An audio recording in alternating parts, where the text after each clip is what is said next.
قدم ہے راہ الفت میں تو منزل کی ہوس کیسی، یہاں تو عین منزل ہے تھکن سے چور ہو جانا۔ الحمدللہ وحدہ والصلاة والسلام علی من لا نبی بعدہ، اما بعد فاعوذ باللہ من الشیطان الرجیم، بسم اللہ الرحمن الرحیم۔ قل للمؤمنین یغضوا من ابصارہم ویحفظوا فروجہم ذلک ازکی لہم ان اللہ خبیر بما یصنعون۔ صدق اللہ مولانا العظیم۔ درود شریف پڑھ لو۔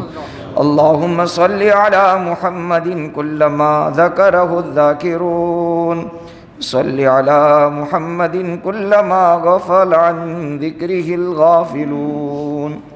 یا رب صل وسلم دائما ابدا علی حبیبک خیر الخلق کلہم۔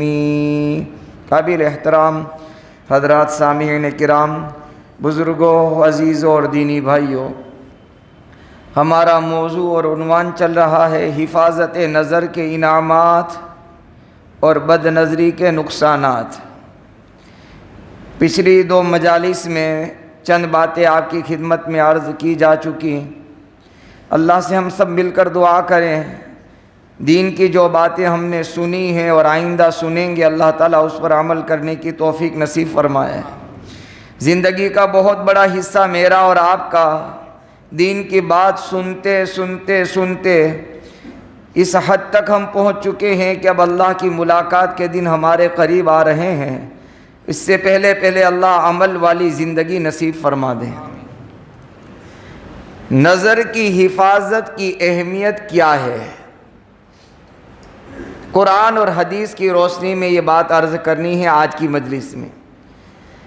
دوسری بات یہ عرض کرنی ہے کہ خیر القرون کے دور میں، یعنی نبی اکرم صلی اللہ علیہ وسلم کے دور نبوت اور آپ کے دنیا سے جانے کے بعد دور صحابہ میں نظروں کی حفاظت کا اہتمام کس قدر تھا۔ قرآن کریم سے نظر کی حفاظت کی اہمیت، حدیث مبارکہ سے نظر کی حفاظت کی اہمیت، اور تیسری بات عرض کرنی ہے خیر القرون میں نظر کی حفاظت کا اہتمام کس قدر تھا۔ جمعہ کے خطبے میں ہم اور آپ سنتے ہیں، خطیب یہ کہتا ہے خیر القرون قرنی ثم الذین یلونہم ثم الذین یلونہم۔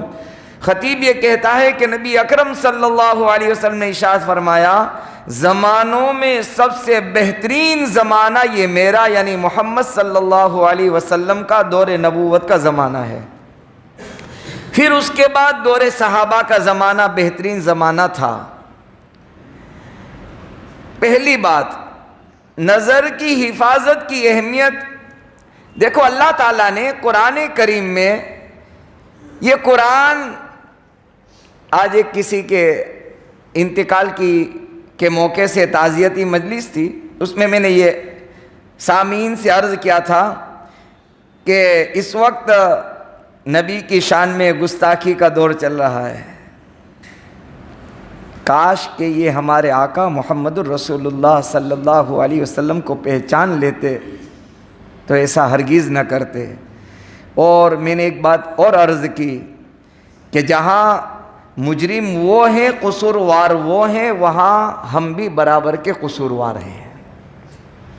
آپ والی لائف عملی طور پر ہم نے ان کے سامنے پیش نہیں کی۔ اس لیے علماء اپنے خطبے میں، اپنے وعظ میں، تقریر میں ایک جملہ خاص طور پر کہتے ہیں کہ برادران وطن، وطنی بھائیوں نے اسلام کو میری اور آپ کی لائف سے سمجھا ہے کہ اسلام ایسا ہوتا ہے، اور ہماری لائف اچھی نہیں ہے۔ بہرحال عرض میں یہ کر رہا تھا کہ قرآن کریم میں اللہ سبحانہ و تعالیٰ نے یہ قرآن جو ہے نا قیامت تک آنے والے انسانوں کے لیے ہے، صرف مسلمانوں کے لیے نہیں ہے۔ آخری اللہ کا پیغام، آخری اللہ کا میسیج، اللہ کا آخری ہدایت نامہ انسانیت کے نام اللہ نے اتارا ہے۔ اس لیے قرآن میں اللہ نے انسانوں کو جو مخاطب کیا ہے وہ دو لفظوں سے کیا ہے۔ اس دنیا میں دو طرح کے لوگ رہتے ہیں، ایک امت دعوت اور ایک امت اجابت۔ امت دعوت کسے کہتے ہیں کہ جن لوگوں تک ابھی اللہ رسول کا پیغام پہنچا نہیں ہے، پہنچنا باقی ہے، اس کو کہتے ہیں امت دعوت۔ اور ایک وہ انسان اللہ کی زمین پر رہ رہے ہیں جنہوں نے اللہ رسول کا پیغام قبول کر لیا، اس کو کہتے ہیں امت اجابت۔ اب جہاں اللہ نے ایمان والوں سے کوئی بات کہی تو قرآن میں فرمایا اللہ نے یا ایھا الذین آمنو، اے ایمان والو، اور جہاں اللہ نے عام انسانوں کو خطاب کیا وہاں ایک لفظ اللہ نے یہ ارشاد فرمایا یا ایھا الناس، اے لوگو۔ ایمان والوں کو ایمان والا کہہ کر پکارا اور عام انسانوں کو اے لوگو، اے انسانوں کہہ کر پکارا۔ حفاظت نظر، اہتمام دیکھو اللہ کا، کتنی اہمیت بتائی اللہ نے قرآن میں۔ حفاظت نظر کا جہاں مسئلہ آیا تو اللہ اتنا کہہ دیتے اے ایمان والو، اس میں مرد بھی آ جاتے، عورتیں بھی آ جاتی۔ صاحب ایمان والے مرد بھی ہیں، ایمان والی عورتیں بھی ہیں، سب آ جاتے۔ یا ایھا الذین آمنو میں ایمان والے سب ہیں، لیکن اللہ نے اہتمام کتنا کیا۔ اللہ نے قرآن میں نظر کی حفاظت کا جہاں حکم دیا تو یا ایھا الذین آمنو نہیں کہا، بلکہ فرمایا قل للمؤمنین یغضوا من ابصارہم، اے میرے محبوب آپ ایمان والے مردوں سے یہ کہہ دو اپنی نظروں کی حفاظت کرے، یغضوا من ابصارہم۔ پھر آیت پوری ہوتی ہے تو اللہ پھر ارشاد فرماتے ہیں وَقُلْ لِلْمُؤْمِنَاتِ يَغْضُضْنَ مِنْ أَبْصَارِهِنَّ، اے میرے محبوب جہاں آپ نے اپنے ایمان والے مردوں کو بتا دیا وہیں آپ اپنے ایمان والی عورتوں کو بھی بتا دو۔ کوئی خاص بات ہوتی ہے نا تو الگ لے جا کر سمجھایا جاتا ہے، بہت خاص بات ہے، آپ الگ آ جاؤ، آپ کو کچھ مجھے کہنا ہے، پھر کسی اور سے کہنا ہوتا ہے آپ کو بھی مجھے خاص بات کہنی ہے۔ اور آگے سنو، علماء نے عجیب نکات لکھے ہیں۔ علماء فرماتے ہیں کہ اللہ ڈائریکٹ بھی کہہ سکتا تھا، جیسے یا ایھا الذین آمنو ڈائریکٹ اللہ خطاب کرتا ہے، ایسا اللہ فرما سکتے تھے، کہہ سکتے تھے، لیکن جہاں نظر کی حفاظت کی بات آئی تو اللہ نے فرمایا اے میرے محبوب میں ڈائریکٹ آپ کے ماننے والوں سے، آپ کے عاشقوں سے، آپ کے غلاموں سے، آپ کے امتیوں سے، میرے بندے اور بندیوں سے میں ڈائریکٹ نہیں کہہ رہا ہوں، بلکہ آپ ان کو کہو، کل کہا آپ بتا دو، میں نہیں کہہ رہا ہوں۔ اس کی مثال علماء نے لکھی ہے، قریب زمانے کے ایک بہت بڑے اللہ والے گزرے ہیں، حضرت مولانا محمد حکیم اختر صاحب نور اللہ مرکزہ، وہ فرماتے ہیں کہ ایسا ہی ہے جیسے ایک بہت بڑا شریف اور بہت بڑا سمجھدار باپ، شریف اور نیک باپ، شفیق باپ، محبت کرنے والا باپ جب دیکھتا ہے کہ میری اولاد بے حیائی میں، برائیوں میں، فحش میں لگ گئی ہے تو ڈائریکٹ وہ شریف اور شفیق باپ اپنی اولاد کو ڈائریکٹ نہیں کہتا ہے، اپنے دوست سے یہ کہتا ہے میرے بچوں کو ذرا سمجھا دو کہ یہ بے حیائی کے کام چھوڑ دے۔ ایسے ہی اللہ نے اپنے حبیب سے کہا میرے بندوں سے کہہ دو یہ نظروں والی بے حیائی کا کام چھوڑ دے۔ کس قدر اللہ کو شفقت ہوگی، کس قدر محبت ہوگی اپنے امتیوں سے، یا اپنے حبیب کو کہہ رہے ہیں کہ میرے ماننے والوں کو سمجھا دو۔ یہ تو قرآن سے ہے، اس کی اہمیت، حدیث رسول سے اہمیت سمجھو۔ بزرگوں بہت سنگین مسئلہ ہے، جب میں کتاب پڑھتا ہوں یقین مانیں حیران ہو جاتا ہوں، اللہ کو ہم کیا منہ دکھائیں گے؟ شادی بیاہ میں کوئی پردہ نہیں، کوئی پردہ نہیں، آدمی بچے تو کیسے بچے؟ بہت بڑا سنگین مسئلہ ہے. ان آنکھوں سے اللہ کو دیکھنا ہے, ان آنکھوں سے محمد الرسول اللہ کا دیدار کرنا ہے. کیسے دیکھیں گے جب تک اللہ ہمیں گناہوں سے معاف کر کے آنکھوں کو پاک نہیں کرے گا؟ بہت سنگین اور مشکل مسئلہ ہے. ہماری عبادتوں کا نور ضائع ہو جاتا ہے. حضرت شیخ زکریا رحمت اللہ علیہ مہاجر مدنی نور اللہ مرکزہ نے لکھا ہے کہ ایک اللہ والے سے منسلک ہونے والا مرید زندگی بھر تزکیہ کرتا ہے, زندگی بھر ذکر و اذکار کرتا ہے, اللہ اللہ کی تسبیح پڑھتا ہے, لیکن نظروں کی گناہ سے سارا اس کا نور ضائع ہو جاتا ہے.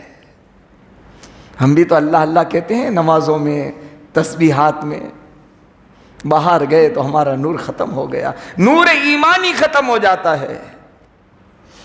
تو اہمیت کس قدر ہے.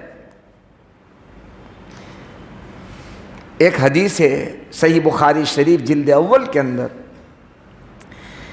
نبی اکرم صلی اللہ علیہ وسلم نے سن ہجری غالباً 5 میں خطوط لکھے تھے, بادشاہوں کے نام نامہ مبارک لکھا تھا, اسلام کا پیغام پہنچایا تھا.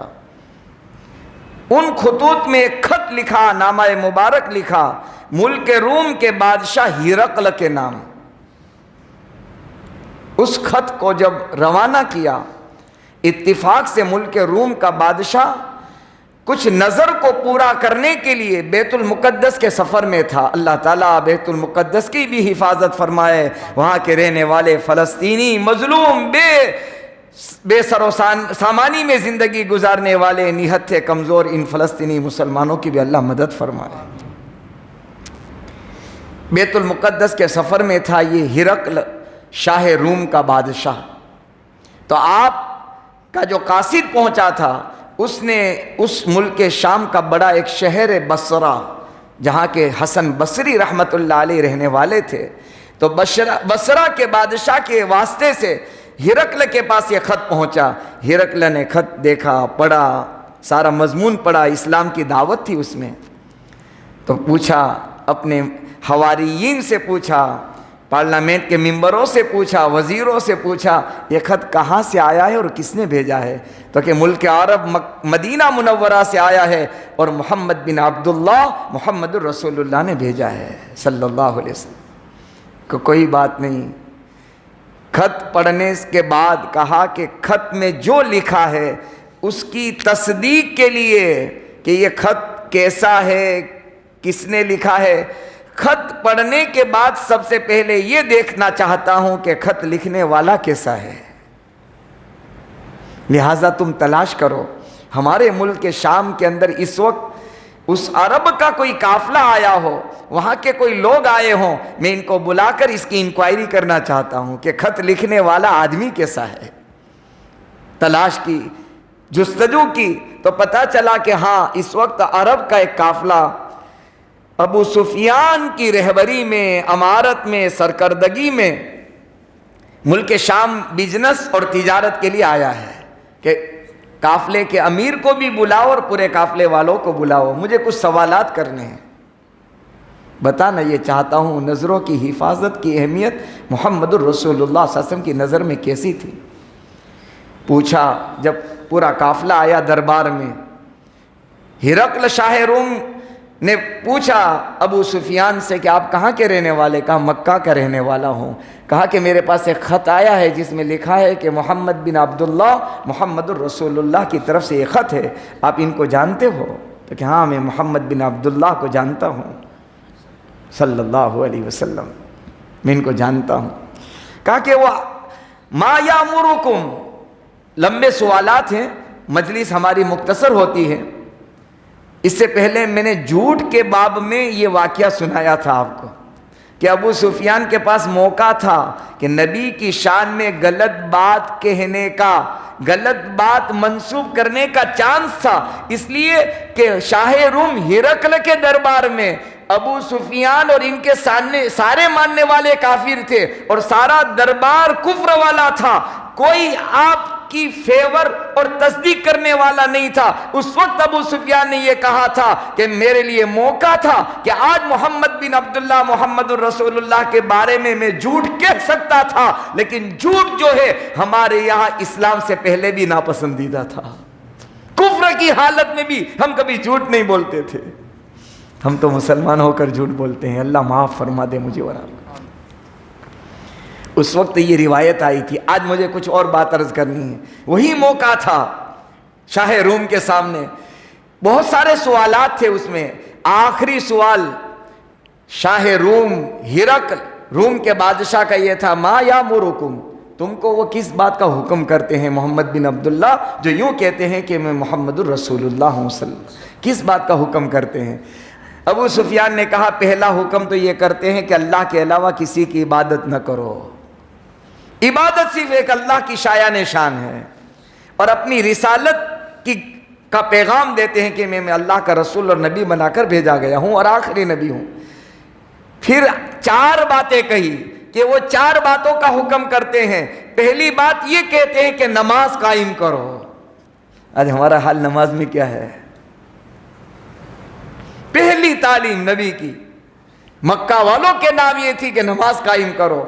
دوسری تعلیم ابو سفیان کہہ رہے ہیں، ابو سفیان کہہ رہے ہیں، ابھی مسلمان نہیں ہوئے ہیں، بلکہ معاف کرنا نبی کے خون کے پیاسے رہے ہمیشہ، ہر جنگ میں پہلی صف میں کھڑے ہونے والے ابو سفیان کہہ رہے ہیں۔ پہلا اللہ کی عبادت اپنی رسالت کے بعد 4 باتیں خاص طور پر ہمیں کہتے ہیں کہ یہ کرے ہیں، تمہیں کرنا ہے اس کو۔ نماز قائم کرو، سچائی کی تعلیم دیتے ہیں، سچ بولو، اور تیسری بات فرمائی کہ اپنی زندگی کو عفاف اور پاک دامنی کے ساتھ گزارو، نظروں کی حفاظت کی تعلیم دیتے ہیں۔ اسلام لانے کے بعد پہلی تعلیم۔ اور چوتھی بات فرمائی کہ اپنے رشتہ داروں کے ساتھ صلہ رحمی کرو، صلہ رحمی کرو اپنے رشتہ داروں کے ساتھ۔ یہ 4 باتوں کی تعلیم دیتے ہیں۔ اس سے علماء نے لکھا ہے کہ نبی اکرم صلی اللہ علیہ وسلم بھی نظروں کی حفاظت کی بڑی اہمیت تھی آپ کے زمانے میں۔ یہ 2 باتیں ہو چکی۔ تیسری آخری بات، خیر القرون میں کتنا اہتمام تھا۔ تو جب بیت المقدس فتح ہوا، سیدنا عمر بن خطاب رضی اللہ تعالیٰ عنہ امیر المومنین تھے، خلیفۃ المسلمین تھے، آپ نے ایک لشکر بھیجا تھا۔ بیت المقدس فتح ہو چکا، بہت بڑی آبادی وہاں یہود اور نصارہ کی تھی، عیسائیوں کی اور یہودیوں کی بہت بڑی آبادی تھی۔ اور جتنی دنیا میں اس وقت عریانیت، ننگا پن، بے حجابی، بے پردگی نظر آتی ہے، اس میں بہت بڑا رول اللہ کے ان دشمنوں کا، یہود و نصارہ کا ہے۔ ان کے دیکھا دیکھی مسلمانوں نے بھی، اور ہماری خواتین نے، ہماری ماؤں اور بہنوں نے، اور ہماری گھر کی مستورات نے بھی اپنے سر سے پردہ اٹھا دیا۔ دشمنان اسلام کو موقع مل گیا، کہا کہ تم اسکول میں بھی نہیں پہن سکتے، کالج میں بھی نہیں پہن سکتے۔ جب ہم نے اتارا تو موقع ان کو مل گیا، ورنہ ان کی کیا ہمت تھی کہ وہ یوں کہہ دیتے کہ تم بغیر برقعے کے آؤ، برقع نہیں پہن سکتے۔ بہرحال جب بیت المقدس فتح ہوا تو امیر لشکر نے خط بھیجا عمر بن خطاب رضی اللہ تعالیٰ عنہ کو، امیر المومنین خلیفۃ المسلمین، اب بیت المقدس فتح ہو چکا ہے، آپ تشریف لائے ہیں، آپ کی آمد کا انتظار ہے۔ جب وہ تشریف لے گئے، آپ کے ساتھ پورا لشکر ساتھ میں تھا، جب بیت المقدس میں داخل ہو رہے تھے اور لمبی جنگ چلی تھی، کئی دنوں مہینوں تک مسلمانوں کا یہ لشکر اپنی ازواج سے، اپنی بیویوں سے دور تھا۔ انہوں نے کیا سازش کی؟ جیسے آج سازش کر رہے ہیں، انہوں نے اپنے گھر کے بالا خانوں پر حسین جمیل خوبصورت عورتوں کو کھڑا کر دیا، اور ان کا منشا یہ تھا کہ جب یہ ان کی طرف نظر اٹھائیں گے تو اللہ کی مدد اللہ اٹھا لے گا۔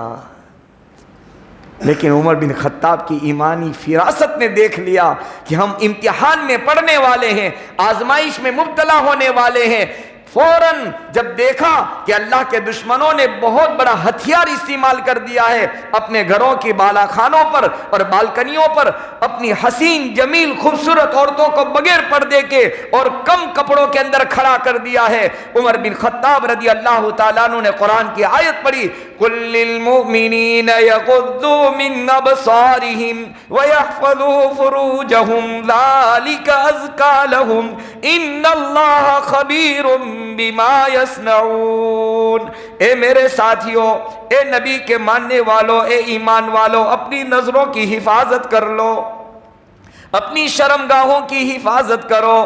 اور کیا فرمایا؟ یہ تمہارے لیے بہت پاکیزگی کی بات ہے، اے میرے ساتھیوں، جو کچھ تم کرتے ہو اللہ اس سے باخبر ہے، اللہ کو پتہ ہے۔ صحابہ کو کیا تھا؟ صحابہ کی زندگی میں یہی تھا، جو سنا اس پر عمل کر لیتے تھے، انتظار نہیں کرتے تھے۔ کتابوں میں لکھا ہے، سیرت میں لکھا ہے، سارے صحابہ نے اپنی نظروں کو جھکا دیا، بالکل پار ہو گئے، پتہ ہی نہیں چلا۔ کہنے والوں نے یہ کہا، ایسا محسوس ہوتا تھا کہ صحابہ کی کوئی چیز گم ہو گئی ہے، اس کو تلاش کرتے کرتے آگے جا رہے ہیں، کوئی چیز گم ہوئی نہیں تھی۔ یہ تو اپنی نظروں کی حفاظت کے لیے انہوں نے یہ کام کیا۔ اس لیے میرے بزرگوں، میرے بھائیوں، میں بھی محتاج ہوں، آپ بھی محتاج ہیں۔ جیسے جیسے میں کتاب پڑھتا چلا جا رہا ہوں، بہت ہی زیادہ احساس ہو رہا ہے کہ اس بڑے فتنے والے دور میں اس گناہ سے کیسے بچا جا سکے۔ لیکن بندہ جب قدم اٹھاتا ہے اللہ مدد فرماتے ہیں۔ آپ کوشش کریں گے، میں کوشش کروں گا، ہم مل کر کوشش کریں گے، اللہ اپنی مدد ہمارے شامل حال کر دے گا، اور اللہ ہماری نظروں کی حفاظت اللہ ضرور کر دے گا۔ اللہ سے دعا ہے اللہ تعالیٰ عمل کی توفیق نصیب فرما دے۔ بہت سارے لوگوں نے اپنے مرحومین کے لیے مغفرت کی درخواست کی ہے۔ ہمارے حبیب بھائی پولیس والے، ان کے بڑے ابا کی لڑکی، چھوٹا سا ان کا 1.5 سال کا بچہ ہے، کل رات ان کا انتقال ہوا، جوانی کے اندر چلی گئی۔ اللہ کی طرف سے ان کے دن مقرر ہو چکے تھے، پورے ہو چکے تھے۔ اللہ تعالیٰ ان کی اور جتنے بھی لوگ دنیا سے جا چکے ہیں، میرے اور آپ کے رشتہ داروں میں، والدین میں، اللہ سب کی مغفرت فرمائے۔ اللہ تعالیٰ بیماروں کو شفا عطا فرمائے۔ اللہ ملک کی حفاظت فرمائے، ملک میں رہنے والوں کی حفاظت فرمائے۔ اللہ تعالیٰ اس امت مسلمہ کی ہدایت کو عام فرما دے، سب کو اللہ تعالیٰ اسلام اور ایمان کی دولت سے مالا مال فرما دے۔ لک الحمد کما ینبغی لجلال وجہک وعظیم سلطانک۔ اللہ تعالیٰ ہمارے گناہوں کو معاف کر دے۔ قصور ہمارا ہے، ہم نے اپنی زندگی سے آقا کی زندگی پیش نہیں کی ہے۔ اے اللہ، یہ جو شان میں گستاخی کر رہے ہیں، اللہ ہدایت تیرے قبضے میں ہے۔ ابو سفیان بھی اللہ آپ کے مقابلے میں آیا تھا، ہندا بھی آپ کے مقابلے میں آئی تھی، ابو جہل کا بیٹا اکرمہ بھی آیا تھا۔ اے اللہ، کفر کے دلدل سے آپ نے ان کو اٹھایا اور اسلام کی روشنی عطا کر دی ہے۔ اللہ آپ ان کو بھی ہدایت دے سکتے ہیں، اللہ ان کو بھی ہدایت نصیب فرما دیجئے۔ اگر ان کے مقدر میں ہدایت نہیں ہے، اللہ ان سے اپنی زمین کو پاک کر دیجئے، اللہ ان سے اپنی زمین کو پاک کر دیجئے، اللہ ایسی سزا میں مبتلا کر دیجئے کہ ان کی آنے والی نسلیں ان سے عبرت پکڑ لے، ان سے سبق حاصل کر لے۔ اللہ آپ کے لیے کوئی مشکل نہیں ہے۔ اللہ زمانے کے فرعون کو آپ نے ہی تو پکڑا تھا، زمانے کے قارون کو آپ نے پکڑا تھا، ابو جہل، ابو لہب آپ کی شان میں گستاخی کرتے تھے، اللہ آپ ہی نے پکڑا تھا۔ آپ اسی قدرت کے مالک ہیں، اسی طاقت کے مالک ہیں۔ اللہ ان لوگوں کو ہمارے لیے آزمائش کا ذریعہ نہ بنائیے، اللہ امتحان کا ذریعہ نہ بنائیے۔ اللہ اگر ہدایت مقدر میں ہے ہدایت دے دیجئے، اللہ ان کے حق میں اگر ہدایت نہیں ہے، ایک ایک کو اللہ چن کر ختم فرما دیجئے، ایک ایک کو چن کر ختم فرما دیجئے۔ اللہ ایمان پر زندگی عطا کر دیجئے اور ایمان پر موت عطا فرما دیجئے۔ ہماری دعاؤں کو اور حاضرین مجلس کی جو جائز تمنا ہے اللہ اپنے فضل اپنے کرم سے پورا فرما دیجئے۔ وصلی اللہ تعالی علی رسول خیر خلقہ سیدنا محمد سیدنا محمد صلی اللہ علیہ وسلم۔ سبحان ربک رب العزت عما یصفون وسلام علی المرسلین والحمد للہ رب العالمین برحمتک یا ارحم الراحمین۔